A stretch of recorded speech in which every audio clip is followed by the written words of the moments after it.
ల్యాప్టాప్ని వీడియో తీస్తాను కదా, అది ఎలాగోకలా అనిపించేస్తున్నాను. వెళ్ళండి, మా ఫ్రెండ్తో మాట్లాడాలని చెప్పాను కదా, వెళ్ళండి. ఓకేనా, ఇక్కడ ఇలా పాకెట్స్ నొక్కొచ్చు, ఇలా పాకెట్స్ నొక్కొచ్చు, బాగుంటుంది చూడండి. ఇలా పాకెట్స్ నొక్కొచ్చు. ఓకే, దీన్ని ఇప్పుడు ఓపెన్ చేయాలి.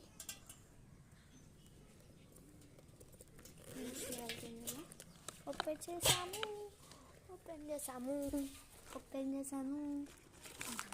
చైన్, మహాన్ బావరాలు చైన్ తీసుకొచ్చింది. తుక్కు అంటే ఇది ఏదో స్టోరీ బుక్ వచ్చేస్తుంది అనుకుంటా. ఇదిగోండి టంగర్, ఇదిగోండి ఖాళీ బాక్స్. Wow, pen.